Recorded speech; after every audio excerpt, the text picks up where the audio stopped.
I think throughout my career, I've just checked off a lot of firsts. But most importantly, I think the biggest thing I've done to help pave the way for women to enter the sport is just to make sure that the bottom line of my performance was there when it needed to be. I've always been about performance and being the very best, regardless of gender. And if you're a female and you come into the sport and you perform at the top, by all means, you should be given every opportunity.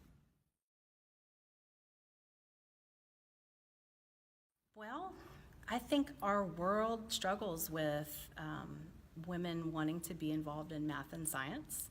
So naturally, when you don't have a lot of women that are interested in math and science, then you're going to have a lack of women involved in the engineering side of racing. But racing is very engineering driven. So there's a lot of math and science that goes into our sport. So even at the youngest ages, first graders, second graders, we need to make sure that our nation knows, all of our teachers know, that that's another avenue that they can get into. It's not all about race car driving, it's a whole team, and there's a lot of math and science that goes into that. So girls who may be interested in it can explore racing from many different job opportunities. My number one advice for women wanting to break through in an industry that's not typical is just knowledge.